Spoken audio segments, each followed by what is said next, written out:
мчатся программы, топчут снег глубокий. Вот в сторонке Божий храм виден одинокий. Трубами делится кругом, снег валит клоками. Черный врат, свистя крылом, бьется над санями. Бивший стол гласит печаль.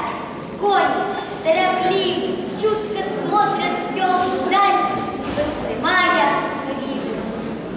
В конце 1811 года, в эпоху нам достопамятную, жил в своем поместье Ненарадове добрый Гаврила Гаврилович Р.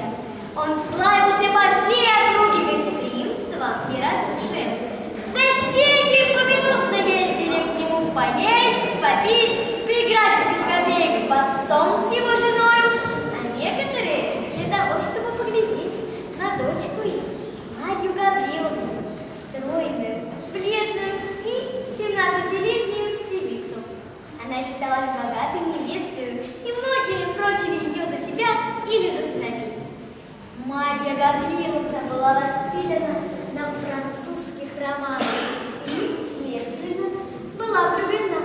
Предмет, избранный ею, был бедный армейский прапорщик, находившийся в отпуску в своей деревне.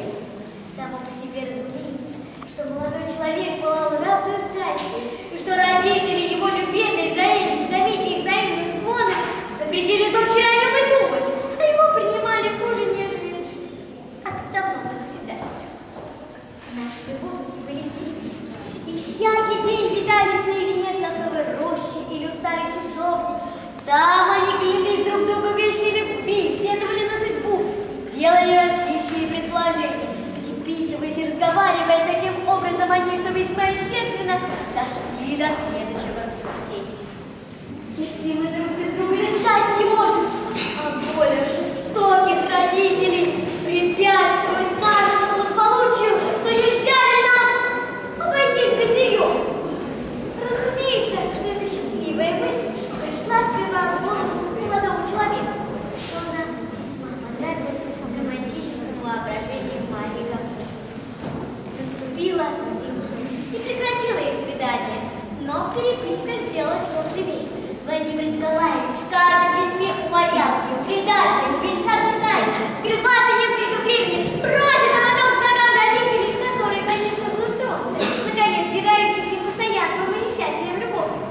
И скажет им непременно: дети, придите в наши объятия. Марья Гавриловна долго колебалась. Множество планов побега было отвергнуто. Наконец, она согласилась. В назначенный день она должна была не ужинать и удалиться в свою комнату под предлогом головной боли. Девушка ее была в заговоре. Обе они должны были выйти в сад через заднее крыльцо, за садом найти готовый сань, садиться в них